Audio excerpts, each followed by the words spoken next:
Welcome back to Shidduch Talk. Thank you everyone for your responses. We got a lot of very nice feedback, and I would like to continue hearing feedback. The email address is shidduchtalk@gmail.com, which is shidduchtalk@gmail.com.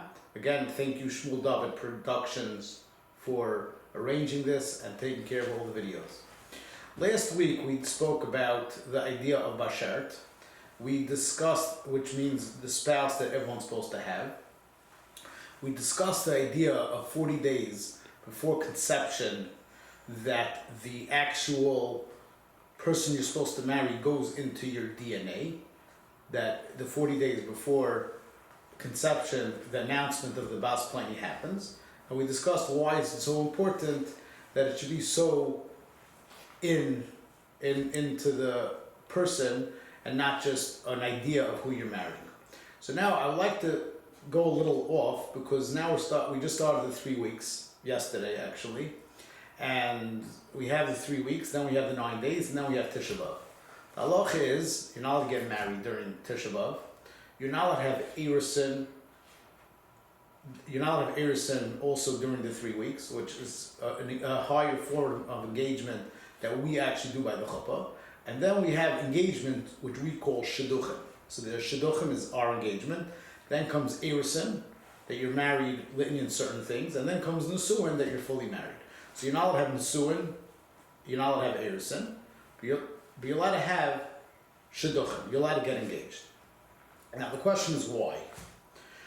So there's a concept in halacha, you have it a few times in Shulchan Aruch. One time is Chalamoid, and you have it on Tisha B'Av, you have it Erev Shabbos. It's a concept called Shema Yikadmenu Acher. So this idea comes from the Gemara. It's a Gemara in Moed Katan, Daf Yud Ches Amud Beis. I'm going to read you part of the Gemara, and then we're going to try to see how we come out. So the Gemara says, Amar Shmuel. Shmuel said, Mutter la'aris isha b'chayil shamayit. You're allowed to do erusin, you're allowed to get engaged to a person on chalamayit. Why? Shema yikadmenu acher. Because maybe someone is going to beat you to this girl. Which sounds a little interesting, that someone's going to beat you to your spouse. Why should that be? Okay, so the Gemara asks the question. The Gemara asks like this.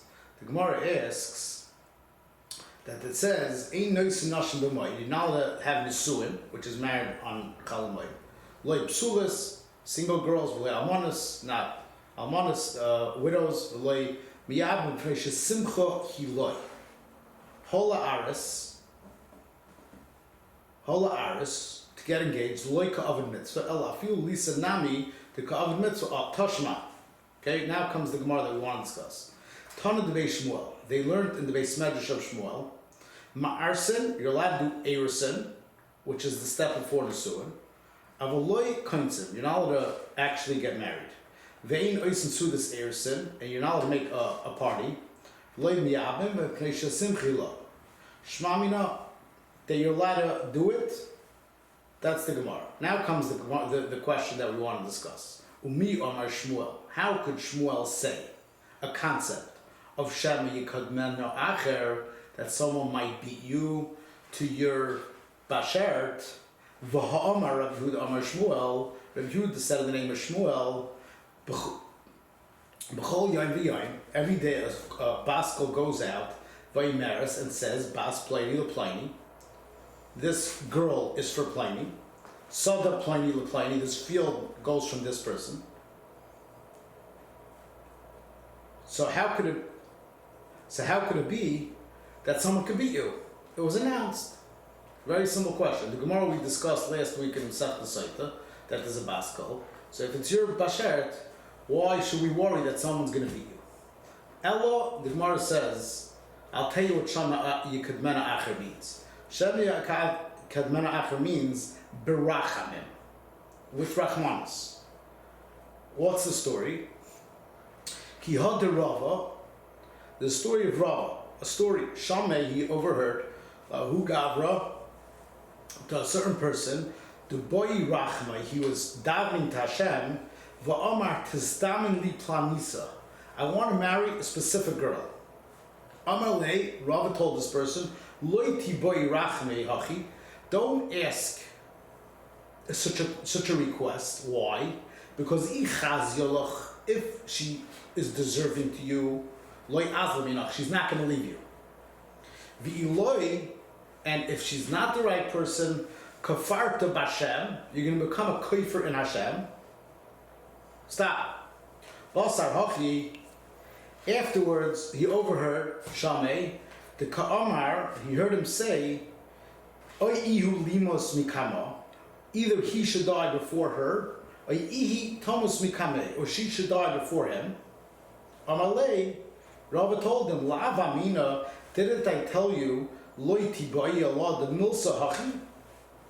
And I told you not to pray like this. So the Gemara says, again, Rava overheard a man daven that he wants a specific girl. He told her, do not have such a prayer. Why not? Because if it's the right one, you're not losing her. And if it's the wrong one, then you don't want her. And if not, kafarta b'Hashem, you can be kafir in Hashem. So now when the Gemara started off and said that you're allowed to get married on Chol Hamoed because someone might beat you to her, it doesn't really mean that someone could actually beat you to her, because that can't be. Why can't that be? Because that is the one you're supposed to get. So what does it mean that you're allowed to rush on Chol Hamoed because someone might beat you to her? It means berachamim, that this person who's obsessed with this lady might daven that she dies before him, or that you die before her. Okay, so now we have a new pshat. Okay, now the Gemara says that if you don't get her, you're going to be kafarta b'Hashem. There's two gerses. That means there's two ways to read the Gemara. Either it's you're going to become a kafir on Hashem. Rashi explains that since you can't change your bashert, so therefore you're going to end up being kafir on Hashem. You're not going to believe in Hashem because you're going to keep on praying, and Hashem's not going to answer you because He can't answer you. You know why? Because you can't change your bashert. Or kafarta ba means you're going to end up being kafir in her, because it's not going to work out the shidduch. I'm going to read you Rashi, and then we're going to go into the next step. So Rashi says, kafarta b'Hashem ba'amana in Hashem, the ka'amar d'loi Messiah tzlusa klum. Why? Hoya v'loi mezam d'loi kloimar. Hashta tzlina olav v'loi yistayim milsa. There's nothing you could do. Prayer cannot help you change your bashert. Right? So now why can't davening help? Okay? So the Gemara comes out that Shani Kadmena Acher means with davening, and it doesn't mean that someone could daven that they could get another bashert. Again, that's Lefi Rashi. Lefi Rashi, Rashi learns there's no such thing as getting a new bashert. So therefore you're going to daven and daven and daven, and you're not going to end up getting it. Now, Rabbi Yashiv asks a very simple question. He says that we all know that there could be a psak on Rosh Hashanah. Hashem decides, let's say, that you're going to have a certain mazel.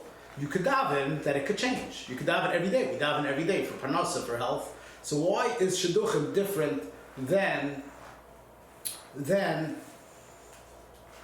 anything else? So I'm going to read you the words of Rabbi Yashiv in Tziyoni Halachas from Rav Kook. It's an excellent sefer. It's called Tziyoni Halachas. So he asked, Hiksh Rabbeinu, Rabbi Yashiv asked, everything comes from Hashem. What's the big deal that Hashem gives a man a wife? The Heshav, and he answered, in everything, it could change. Hashem makes a gzeir on Rosh Hashanah, it could change.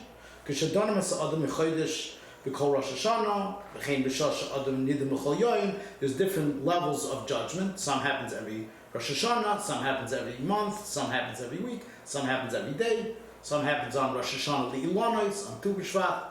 So there's different days of judgment during the year. It could change. Ma'ashe'enkein me Hashem ishol ish, the idea of bashert, hu davar kayim v'agzeira rishayna loy mishnan. It can't change. There's nothing you could do. Now, I want to explain a little bit the way we explained it last week. Now, Rabbi Yashiv is saying, he quotes it from a Chedushei Aran, The Chidushi Aran says that El Gzeir Kedumahi, it's an early Gzeir, Mikoidim Shno D'Tchila Yitzir. When you got created, there was a Gezeira, Hashem decreed on you that you have to marry this person. Now what does that mean? I think it means the way we explained the last week. That it doesn't mean everyone marries. First of all, not everyone gets married. So what does it mean it's Gzeira? And also, people get divorced. So the way we explained it last week was that it's put into your DNA, and you need that for your tachlis. Just like a person can't pray that he should become tall, or he should become short, or his skin should be dark instead of light, or he should be smart instead of stupid, right? So just like you can't daven, pray to change something physical, so therefore the way we explain that the Bashar is in your DNA, you can't change it. Okay, there is a Tosfos in Sanhedrin that says that you could daven to change your Bashart, but right now we're going with the Gemara that you can't. Now the Lavush asks a fascinating question. He says, what do you gain by getting engaged if this obsessive person is going to daven that you die or she dies, and that's all Shemi Kadmenu means? Then what do you gain by getting engaged? The guy could still pray that the lady dies. So he says, even this obsessive person is going to give up once you're engaged. Okay, that's the Lavush.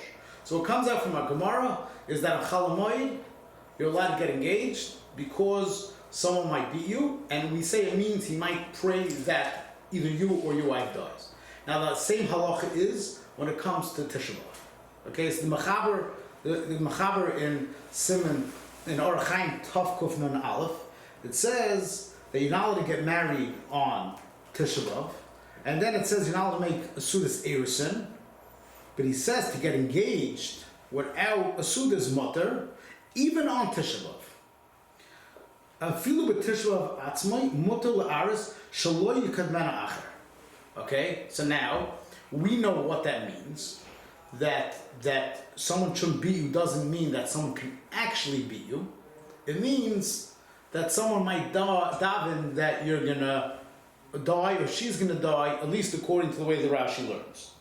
Okay, so that sounds like a simple din. The Torah says that that's not the reason. He says the reason you're allowed to get engaged is because it's not a real happiness. It's not a real happiness. Nesuin, to get married, is a real happiness. Just to get engaged is not a happiness, and that is the reason that you're allowed to get engaged on Tisha B'Av or during the 3 weeks. Now the Taz brings down the Torah, and he says if the reason is because it's not a real happiness when you get engaged, because the main happiness is when you get married, so then why do you need the reason of Shem Yikadmenu B'Acha B'Rachamim? See, he says because it is a little happiness, and we don't want any happiness on Tisha B'Av. You're not even allowed to learn. So he says for that little happiness of getting engaged, you need also the reason of Shem Yikadmenu B'Acha B'Rachamim. Now, I think it's pashut. I think it's very simple that, let's say Chalamoid. So Chalamoid, you're only allowed to do things that are a hefsid, right? It has to be that it's shchiach that there's a hefsid. You can't just do something that you might lose money. It has to be, it makes sense. So the case of the Gemara of Shemi Kadmenu Acha B'Rachamim, which we said means that there's an obsessive guy that's going to daven that you die, it sounds like a very rare, obscure story. So I think the Torah, that's what the Torah is saying. The Torah is saying that the main thing is that on Tisha B'Av it's not a simcha, and by Chalamoid it's also not a problem of Ein Ma'ar b'Simcha b'Simcha, because it's not a real happiness. So now, I want to just take a step back. So we're sticking to our guns that the Bashert is a Gzeira, Keduma, like Rabbi Yashav's words, which we're saying means that it's so put into the person that there's nothing you could do to change it, not even Ayadei Tefillah, and for sure no one can beat you to it. And even according to the Gemara, you can't even lose it because Rava told him that you're not going to lose it. Now, there's officially people say from the Stipler that he told people that you could lose your bashert. I never verified it, and maybe he was just giving Musar or something. But I think that what we could take from here is how, again, to really internalize the idea of bashert, that it's not just a cute thing. It's so strong that it's such a strong thing that there's nothing you could do to change it. Now, I heard a cute pshat from the mechaber of Sefer Shir Chadash. He's from LA, and he once told me a pshat that Shemi Kadmenu Acher is maybe a little hint, because there was a Tana by the name of Elisha ben Avuya, whose name was Acher, and he whatever the story happened, the Gemara says that he left Klal Yisrael, and he was Mizana with a lady, and the lady said, "Aren't you Elisha ben Avuya?" So she said, "It must be Acherhu, someone else."